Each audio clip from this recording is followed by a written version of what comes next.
જરૂર પડી શકે છે, કારણ કે ધાર્યા પ્રમાણેના કરવેરા ન મળે. આર્થિક સર્વેક્ષણ અનુસાર વૈશ્વિક વેપાર તણાવ અને રૂપિયાની અસ્થિરતા અર્થતંત્રને જોખમમાં મૂકી શકે છે. ત્યાર પછી આપણે વાત કરીએ મુદ્રાસ્ફીતિ એટલે ફુગાવો અને એની ગ્રાહકોની કિંમતો પર આ બજેટના કારણે શું અસર થશે. એ હકીકત છે કે મુદ્રાસ્ફીતિ એટલે કે ફુગાવો અત્યારે નીચા સ્તરે છે. આર્થિક સર્વેક્ષણ અનુસાર એપ્રિલ ડિસેમ્બર 2025માં મુદ્રાસ્ફીતિ સરેરાશ 1.7% છે, જે સારી એવી ગણી શકાય. પણ આ મુદ્રાસ્ફીતિ ના બેકગ્રાઉન્ડમાં એના પરિપ્રેક્ષમાં કોઈ રાહત આ બજેટમાં છે નહીં. કોઈ મોટી કર રાહતો નથી, સ્ટાન્ડર્ડ ડિડક્શનમાં પણ રાહત નથી આપવામાં આવી. એટલે કસ્ટમ અને જીએસટીમાં સરળીકરણથી કિંમતો ઉપર નિયંત્રણ મળી જશે એ માનવું જરા વધારે પડતું છે. એક બાજુ મુદ્રાસ્ફીતિ ગ્રાહકોને રાહત આપે છે અને નીતિમાં લવચિકતા વધારે છે, સ્થિતિસ્થાપકતા, લવચિકતા એટલે. તે સામે ખાદ્ય મુદ્રાસ્ફીતિ, ખાદ્ય ખોરાકની કિંમતોમાં હજુ પણ ફુગાવો ચિંતાનો વિષય છે અને સામાન્ય માણસ એટલે નીચી મધ્યમ વર્ગની આવક જેની હોય તે માણસ 55 થી 60% પોતાની આવક ફૂડ બાસ્કેટમાં વાપરે છે અને ત્યાં ફુગાવો છે તે ચિંતાનો વિષય છે અને બજેટ એને સંબોધવામાં નિષ્ફળ ગયું છે. બજેટમાં આ માટે વિશેષ વ્યવસ્થા નથી જે લાંબા ગાળે ગરીબ વર્ગને અને નિમ્ન મધ્યમ વર્ગને અસર કરી શકે છે. ત્યાર પછી બજેટનો ત્રીજો ઉદ્દેશ એ રોજગારી સર્જન હોઈ શકે. બજેટમાં એમએસએમઈ અને સ્કિલિંગ પર ધ્યાન આપ્યું છે, પણ એ માત્ર શબ્દોના સાથિયા પૂરવા પૂરતું છે. રોજગારી સર્જન માટે મોટા અને નિર્ણાયક પગલાની કમી છે. એવી કોઈ જ જાહેરાતો નથી જેનાથી એકદમ રોજગારીનું સર્જન થાય, શ્રમ પ્રચુર ઉદ્યોગો, શ્રમ પ્રચુર પ્રવૃત્તિઓ વિકસે, એવું કંઈ જ નથી. આર્થિક સર્વેક્ષણ અનુસાર જીડીપીમાં વૃદ્ધિ હોવા છતાં રોજગારીમાં વ્યાપક વધારો થયો નથી, જે માળખાકીય નિષ્ફળતા છે. આમ પણ ઇન્ફ્રાસ્ટ્રક્ચર અને મેન્યુફેક્ચરિંગમાં કેપેક્સથી અપ્રત્યક્ષ રોજગારી વધી શકે છે, જ્યારે અસંગઠિત ક્ષેત્રમાં 90% કામદારો છે, કૃષિ જેવા, અને બજેટમાં તેમના માટે પર્યાપ્ત ટેકો નથી. અસમાનતા અને યુવા બેરોજગારી વધી રહી છે. આ મુદ્દાઓ પર નિર્મલા સીતારામનના બજેટમાં કોઈ વિશેષ ધ્યાન અપાયું નથી. માત્ર અર્થવ્યવસ્થા સુધરશે એટલે બધું બરાબર થઈ જશે એવું કહેવું એ યોગ્ય નથી. ત્યાર પછી આરોગ્ય સંભાળની વાત કરીએ તો બજેટમાં આરોગ્ય ક્ષેત્ર માટે વધુ ફાળવણીની અપેક્ષા હતી, પરંતુ તેમાં મર્યાદિત વધારો થયો છે, જે નિરાશાજનક છે. ક્લાઇમેટ સ્માર્ટ ક્રેડિટ અને મહિલા કિસાનો માટે એક્સેસ વધારવાની વાત છે, પરંતુ આરોગ્ય સેવાઓ પર વિશેષ ફોકસ નથી.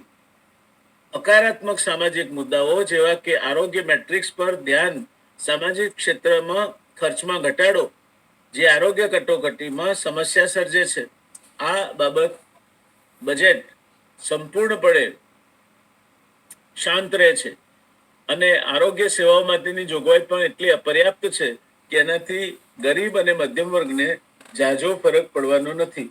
તે વાત આપણને સમજાવવી જોઈએ. કૃષિને લાગે વળગે છે ત્યાં સુધી કૃષિ ક્ષેત્ર જે લગભગ 15 થી 16% જીડીપી પેદા કરે છે, તેના માટે માત્ર 2.7%ની ફાળવણી છે. દુર્દશાને ધ્યાનમાં રાખીએ તો અત્યારે જે પરિસ્થિતિમાંથી કૃષિ ક્ષેત્ર પસાર થઈ રહ્યું છે તે જોતા બજેટની આ જોગવાઈ ઘણી જ અપર્યાપ્ત છે. વૈશ્વિક વેપાર તણાવથી નિકાસ પણ અસરગ્રસ્ત થઈ શકે છે. ત્યાર પછીના સામાન્ય વ્યક્તિ પર આ બજેટની શું અસર થશે? તો ટેક્સ રિટર્ન માટે સ્ટેગર્ડ ટાઈમલાઈન અને આવકવેરામાં નાના ફેરફારો છે. આ બધી કોસ્મેટિક ચેન્જીસ છે. આપણે આમ ચહેરા પર પફ પાવડર લગાડીએ તેના જેવા, કોઈ વિશેષ કોઈ ફાયદો થવાની શક્યતા નથી. પરંતુ મધ્યમ વર્ગ માટે અપેક્ષા મુજબ કોઈ મોટી રાહત નથી.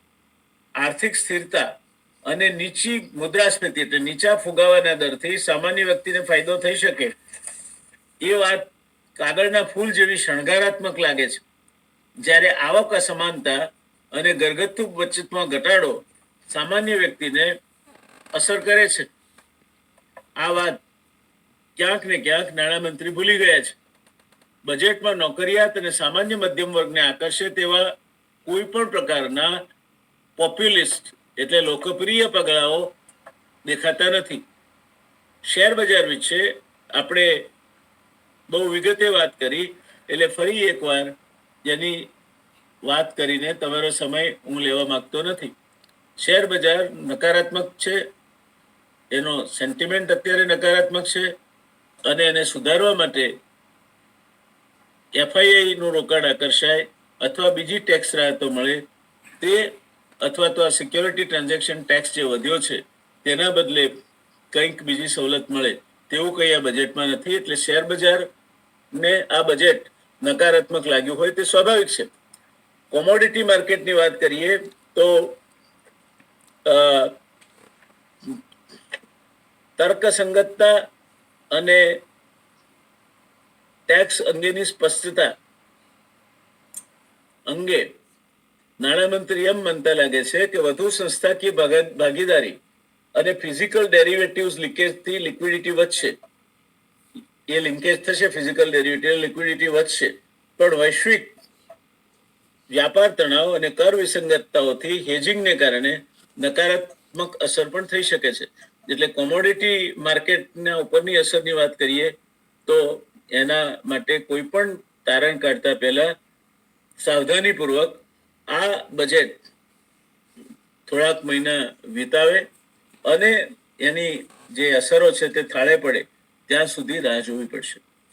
રૂપિયા ડોલર પેરિટીની વાત કરીએ તો અત્યારે લગભગ રૂપિયો ઘસાતો ચાલ્યો છે. રિઝર્વ બેન્કે અથાગ પ્રયત્નો કર્યા છે ડોલર વેચીને, અને આમ છતાંય ડોલર સામે 91-92 ની સપાટીએ રૂપિયો અથડાયા કરે છે. અંદાજ એવો છે કે આ રૂપિયો વધારે ઘસાઈને 2026-27 નાણાકીય વર્ષ દરમિયાન 100ની સપાટી કદાચ પાર કરી જશે. અને એવું થાય તો નિકાસ સસ્તી થાય, પણ નિકાસ વેપારમાં આપણી કોઈ બહુ મોટી હાજરી નથી. પણ આયાતો, ખાલી ખાદ્ય તેલની જ વાત કરીએ તો આપણે 1.25 લાખ કરોડ રૂપિયાનું ખાવાનું તેલ આયાત કરીએ છીએ, ખનીજ તેલ આયાત કરીએ છીએ. ચીન પાસેથી આપણે જે આયાતો કરીએ છીએ એના કારણે ચીન પાસે આપણું વેપાર ખાદ $100 અબજ કરતાં વધારે રહે છે. ત્યારે રૂપિયો ઘસાતો જાય છે, તેના કારણે અર્થવ્યવસ્થાનું એક નબળાઈનું ચિત્ર ઊભું થાય છે. એ કેમ કરતું અટકાવવું તે બાબત વિચારણા માંગી લે છે અને તાત્કાલિક પગલાં પણ માંગી લે છે, જેનો જવાબ સરકાર પાસે હોય તેવું દેખાતું નથી. આ બજેટમાંથી એનો કોઈ ઉત્તર મળતો. સંરક્ષણ ખર્ચની વાત કરીએ તો સંરક્ષણમાં 15-20% વધારો ખર્ચમાં અપેક્ષિત છે, જે 1.8 લાખ કરોડથી વધુ થઈ શકે છે.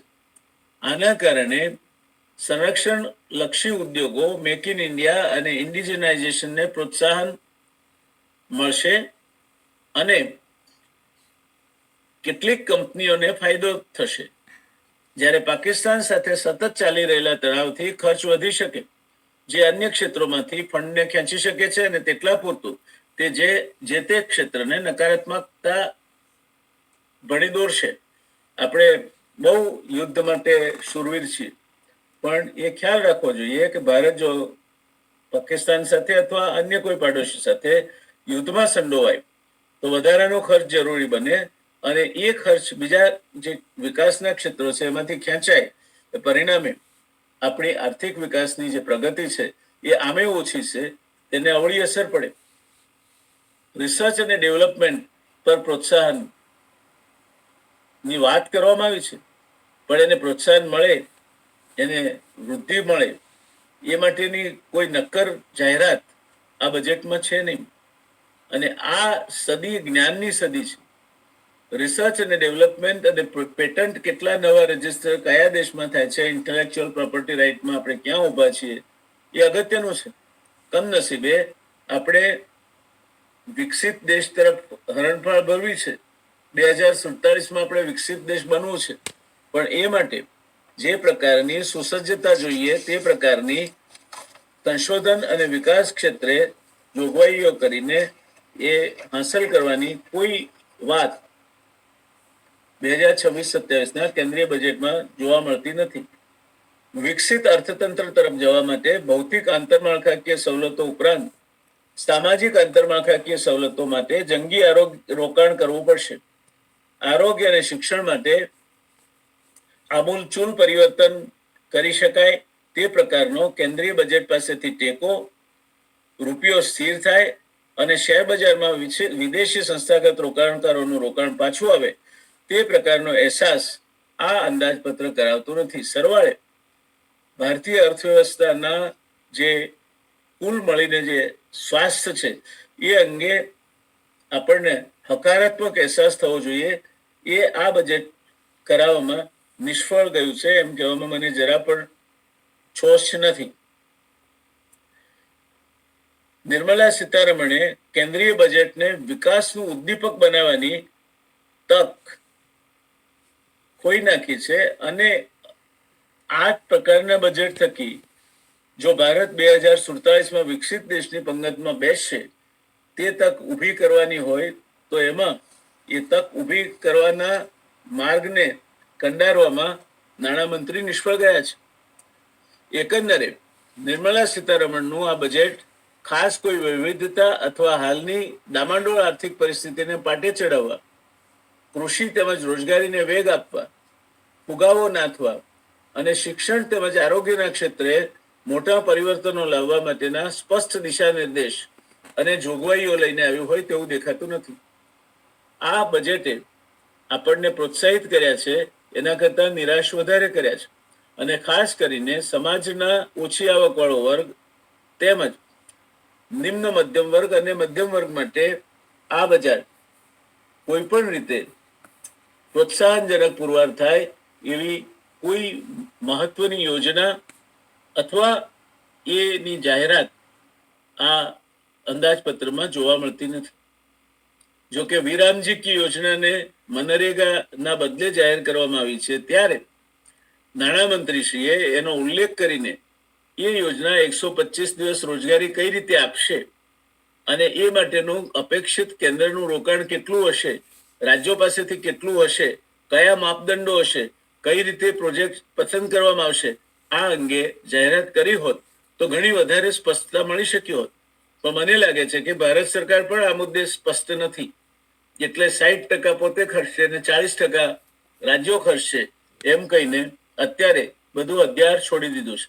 ટૂંકમાં બજેટ 2026-27 અપેક્ષાઓ ઘણી હતી પણ બજેટમાં કોઈ જાહેરાતો નથી આવકવેરાને લગતી થઈ, નથી રોકાણને આકર્ષવા માટેની થઈ, નથી શેર બજારને મોટું પ્રોત્સાહન આપે તેવી કોઈ જાહેરાતો જોવા મળતી નથી, અર્થવ્યવસ્થાને સમૂળી બેઠી કરીને દોડતી કરે તેવા પ્રકારનો દિશા નિર્દેશ જોવા મળતો. ટૂંકમાં નિર્મલા સીતારમણે એમને મળેલી આ તક મને લાગે છે ત્યાં સુધી એમણે વેડફી નાખી છે.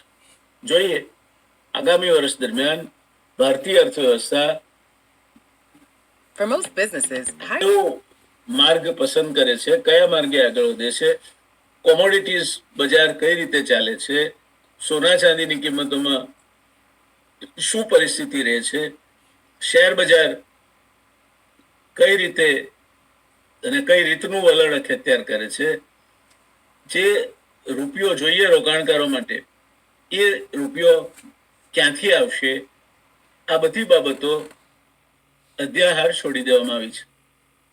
આશા રાખીએ આવનાર સમયમાં આ અંગે ભારત સરકાર, હવે તો બજેટ બહાર પણ ગમે તે જાહેરાતો કરે છે, એટલે આ અંગે ભારત સરકાર યોગ્ય પગલાં લે અને દેશની અર્થવ્યવસ્થા જે અત્યારે 8% જીડીપીના દરથી વધી રહી છે, આપણે 2047માં જો વિકસિત રાષ્ટ્રની પંગતમાં બેસવું છે તો સાતત્યપૂર્ણ 8.5%નો વિકાસ દર જોઈશે અને એ સરળ નથી.